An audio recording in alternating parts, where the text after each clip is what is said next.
चिंबोरी आहेत, खाडीतून पकडून आणलेली आहे चिंबोरी खाडी, आणि त्याच्यामध्ये आता बेसन भरायचं आहे. बेसन भरून तुम्हाला दाखवते रेसिपी करू.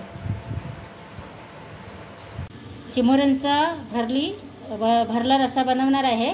त्याच्यासाठी मी बेसन घेतलेलं आहे, कांदा घेतलेला आहे आणि तेल टाकलेलं आहे, कढई घेतलेली आहे. त्याच्यामध्ये आपण आता कांदा टाकून घेऊया. भाजून घ्यायचं आहे कांदा आणि बेसन.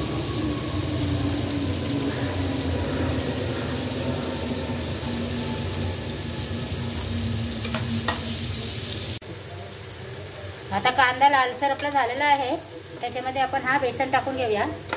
आता बेसन मस्त 5-10 मिनटं भाजायचं आहे चांगला, आणि त्याच्यामध्ये आपण मीठ पण टाकून घेऊया.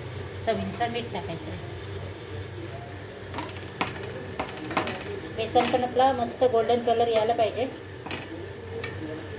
चला, बेसन आपला तयार झालेलं आहे. आता आपण थंड करायला ठेवूया आणि मग चिमोऱ्यामध्ये भरायचं आहे.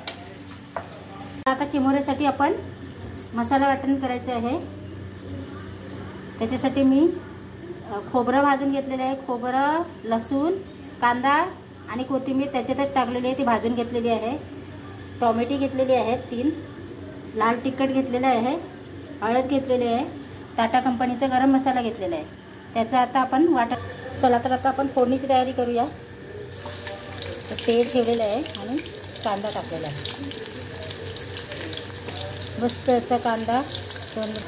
चला, आता कांदा आपला मस्त लालसर झालेला आहे. तर त्याच्यामध्ये आपण थोडासा लाल तिखट 2 चमचे टाकून देऊया तरीसाठी, जेणेकरून आपल्याला तरी येईल मसाल्याला. आणि आता आपला हा वाटण टाकूया.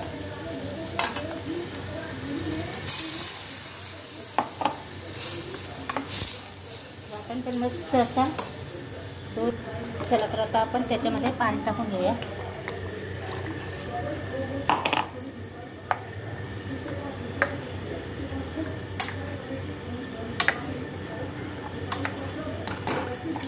आणि चवीनुसार मीठ टाकून घेऊया.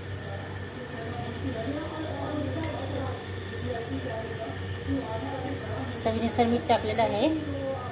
आता मस्त 10 मिनिटं आपल्याला उकळी घ्यायची आहे त्याला. तोपर्यंत आपण हा बेसन भरून घेऊया. अशी चिमोरीमध्ये आपण बेसन भरून घेतलेलं आहे. तर मग अशी मी तुम्हाला दाखवलेला व्हिडिओ भाजून घेतलेला तो. आता ह्याच्यामध्ये आपल्याला टाकायचं आहे. आता ह्याला आपल्याला उकळी आलेली आहे रसाला. आता त्याच्यामध्ये आपण चिमोरी टाकून घेऊया सगळी. चला, आता रस्सा आपला चिमोऱ्याचा तयार झालेला आहे. तर आता आपण गॅस बंद करूया. आणि मस्त अशी भरली चिमोरी झालेली आहेत. तुम्ही बघू शकताय, मस्त बेसन भरलेली चिंबोरी तयार झालेली आहे खाण्यासाठी. माझा व्हिडिओ आवडला तर नक्की लाईक करा, फॉलो करा, कमेंट करायला विसरू नका. स्वस्त खा, मस्त राहा. चिंबोरीचा रस्सा.